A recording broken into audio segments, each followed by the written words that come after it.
Go on then, Bart. What were you saying? Right. So basically, this is a PowerPoint that I did. PowerPoint presentation, yeah? Yeah. To explain the need for upright against gravity body and also how we locomote.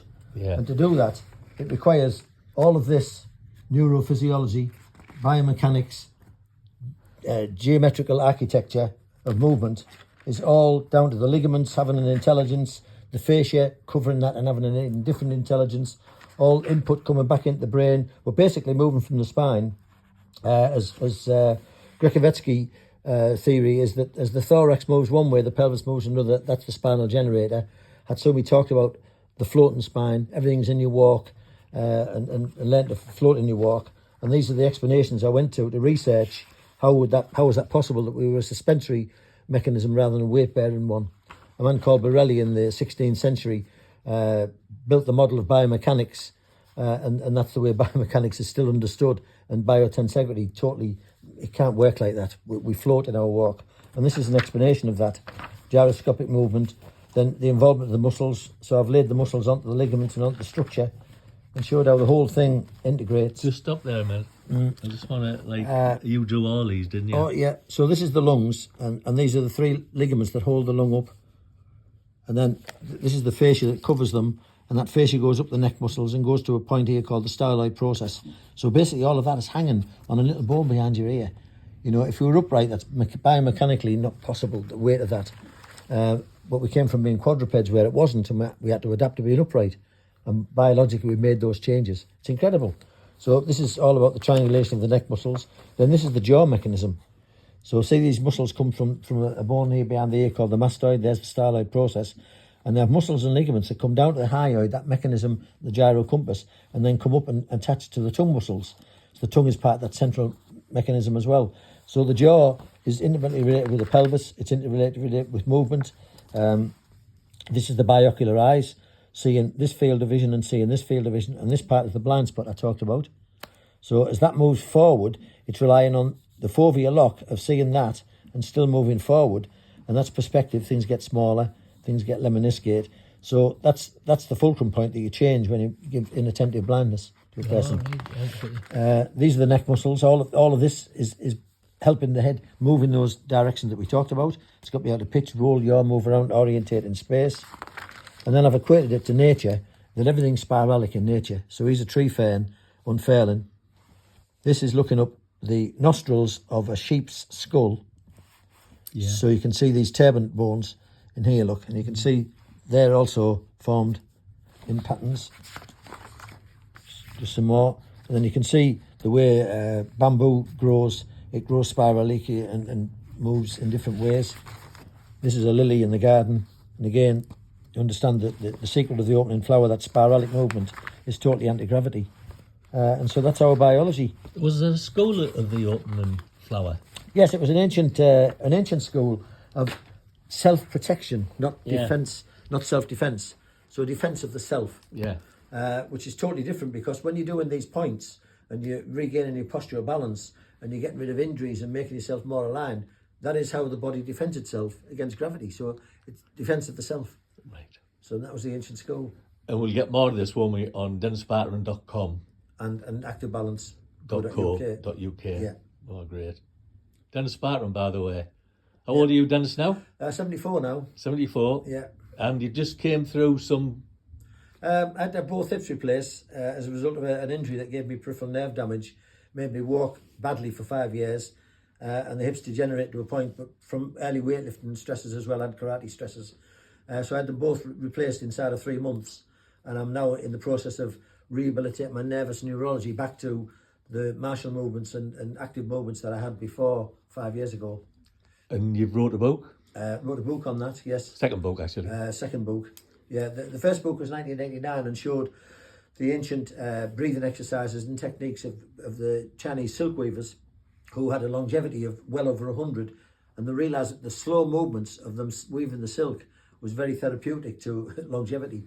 So I wrote a book all about the silk weaving exercises, and now we've got a book with all the points that bring the body into alignment against gravity, make joint inflammation and pain go away. So yeah, that's our second book, and we're on our third book at the moment. And we want to be online, don't we? Absolutely. We're going to go live classes, podcasts, videos, and lots more information where you can find this information out. Because you've got 50 years. 50 years of experience, yeah. I started to practice in 1974, worked through osteopathic techniques, chiropractic techniques.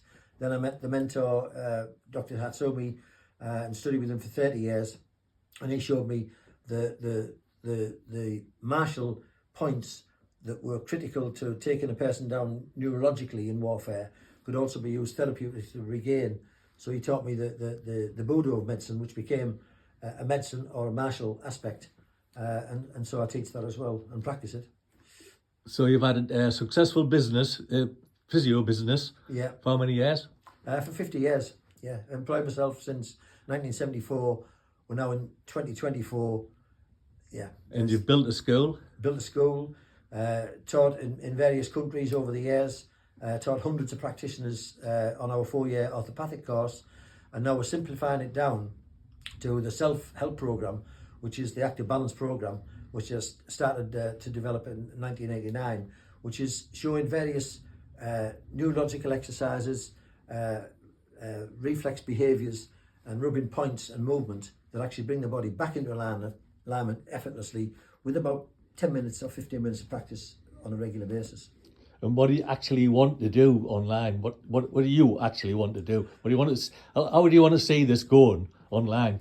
When you be content with it. The word viral springs to mind with anything that goes on the internet, and I realise after 50 years that this information shouldn't just be inside of a martial system. When I was learning from Dr. Hatsumi, I realised the importance of everybody should have this. But being a busy practitioner, I was fixing people, and a lot of people would say, "What can I do at home?"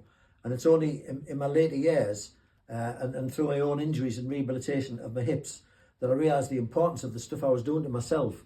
And then I've simplified it down and realised it can now be taught, it's teachable. And so now I want to take action in making that teachable to the world. Yeah, but it's always been teachable in your circle, in your schools. In my circle, in the schools. But what the difference now is you've come up with a system called ageability. Yes. And now what you're going to be promoting online is the fact that you can do this at home now. Absolutely. Absolutely. That's the idea, isn't it? You can follow either on video or live sessions that we're going to do.